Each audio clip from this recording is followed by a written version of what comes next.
Thank you, Samantha. Hi, I'm Nicola from Children's Parliament. For those of you that don't know, Children's Parliament are a Scottish charity working with children throughout Scotland to raise their agency, to help them be active participants. All our work is co-produced with children, very much at the heart of what we do. The little film you're about to see is a reflection or blog post kind of voiceover to some of the children's output to a piece of work we were asked to do by the Scottish Government on gender equality in education and learning, which we kind of thought would be a fairly straightforward piece of work, but we actually had to spend a lot more time than we thought because of all the things that came out from the girls and boys that we worked with in Aberdeenshire and East Lothian. And I think sort of that's a basic introduction. Without further ado, I'll pass you back over to the video and happy to answer questions afterwards. Thanks, Samantha. Thanks. I'll just share this video. It might just take a wee second to come up.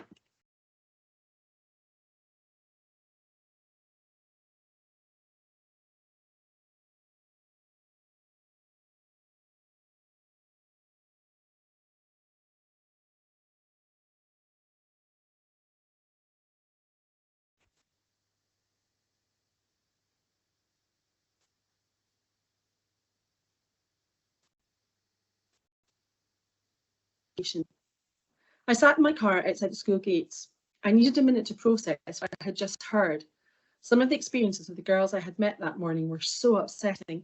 I thought I'd heard it all, but I was genuinely taken aback by hearing 9 to 13-year-olds talk about their expectations of gender-based sexual harassment, violence and bullying in school. I'm going to rape your mum.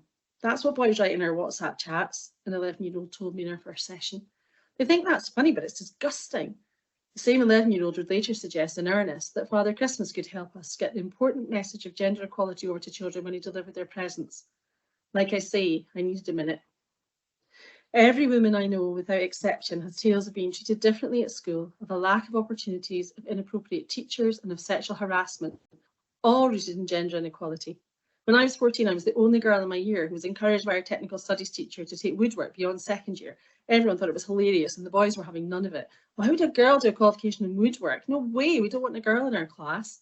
I loved woodwork, but I reluctantly took my guidance teacher's pressured advice that a second language would be much more useful than woodwork, which he insisted would be a waste of my time. So I took German instead. My male German teacher ended up massaging my shoulders in front of our small class one day. I reported the incident, backed up by my classmates, but was completely dismissed. I was told I was oversensitive, exaggerating, and that the teacher had just been having a laugh. Every girl in that class was outraged. We were a feisty and confident bunch, yet no action was taken, no adults listened. So, when Children's Parliament was tasked with doing a theory of change consultation for the Gender Equality Task Force in Education and Learning for the First Minister's National Advisory Council on Women and Girls, I was keen to find out how much things had progressed. Our theory of change consultation model was to identify how we could move from the start point of gender inequality to an end point where girls are happy, healthy and safe in school and are able to take part in all the subjects and activities they want to do. We engaged with 11 P5 to 7 girls in primary school and 4 S1 to S2 girls in secondary school. Additionally, we worked with 6 P5 to 7 boys to gather their views on their role in achieving gender equality and how they could become effective allies. The diversity of children allowed us to include a range of cultural, religious, socioeconomic and neurodiverse views. So here I was, sitting in my car, trying to process that a group of 11 to 13-year-old girls had just told me that they lie awake at night worrying about rape and that they felt so anxious and filled with dread about getting hassled by boys in school that they often felt unable to concentrate on their studies. You've no idea what it's like being a girl today. It's so awful. We shouldn't have to face this stuff at 12 and 13. Girls are irrelevant is a slur now. Their words came tumbling out in torrents. The release was palpable. It's the dads we have to target, I was told by a 9-year-old. We're conditioned to be passive and nice and to accommodate others, said a shy 10-year-old. Wherever we go, the guys stare us down and intimidate us, and nobody does anything about that, said a 12-year-old. The high school girls told harrowing tales of being followed home from school and abused both verbally and physically in the playground by boys. It became obvious early on that the girls needed time to offload the weight of the experience they'd been carrying before we could even begin to capture their ideas for change.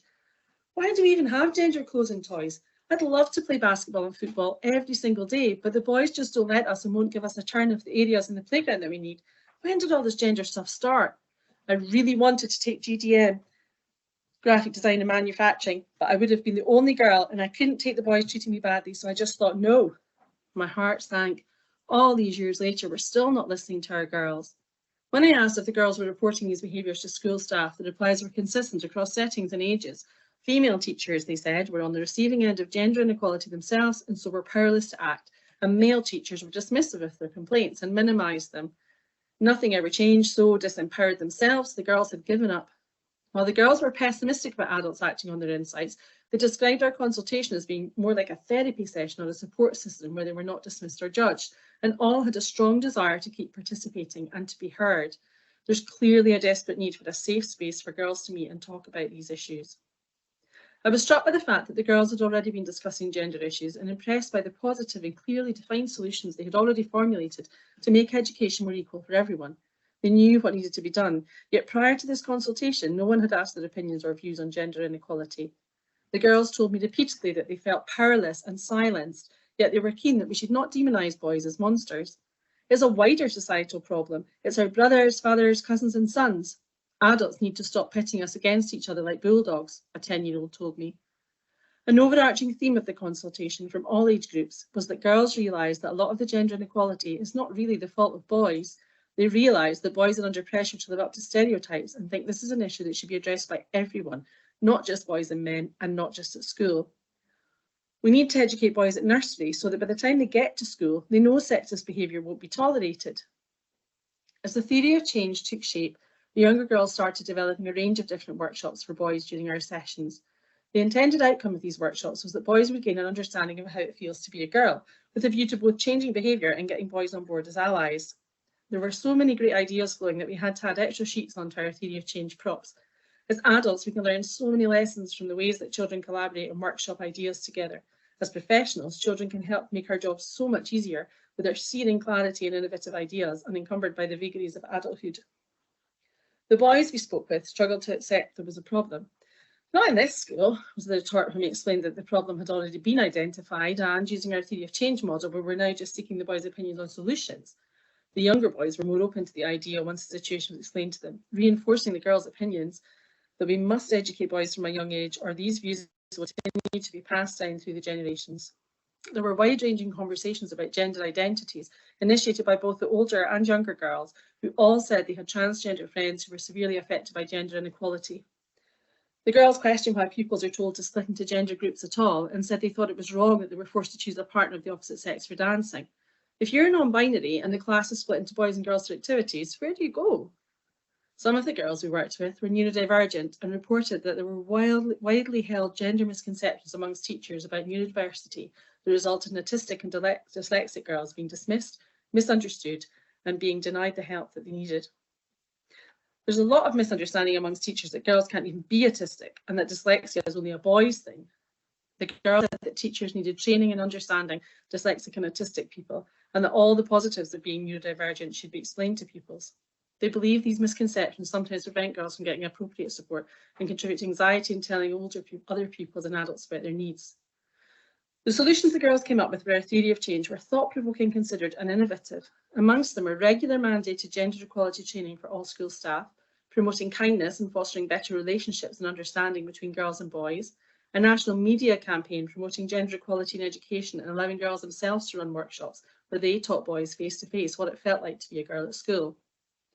At our feedback session to show the girls our completed report, they were proud but pessimistic. I'd like to show this to my wee sister so she knows what to expect at high school and can prepare for it so it's not so bad for her. If she was prepared, she could think of solutions and ways to avoid all the stress. I needed another minute to process that one. The children in our consultation eloquently articulated how our education system is currently failing to ensure that girls are safe, included and able to reach their potential. It's our collective responsibility as adults not just to listen but to act on their considered and inspiring solutions for how we can effect change to ensure gender equal education and learning. I'd urge you to read the full report and in particular the appendices to get a sense of the scope and breadth of the girls' solutions and to reflect on what we can all do in our daily lives to promote gender equality in wider society. The Theory of Change report has been shared with Scottish Government and members of the Gender Equality Task Force in Education and Learning. Their job now is to meet and discuss all the calls to action that the girls have raised. From there, they will make an action plan that they will take forwards. As one of our high school girls put it, it's one thing to be listened to and to participate, and quite another to actually feel like you're influencing action. I've seen the report, but I haven't seen any action yet. Thank you.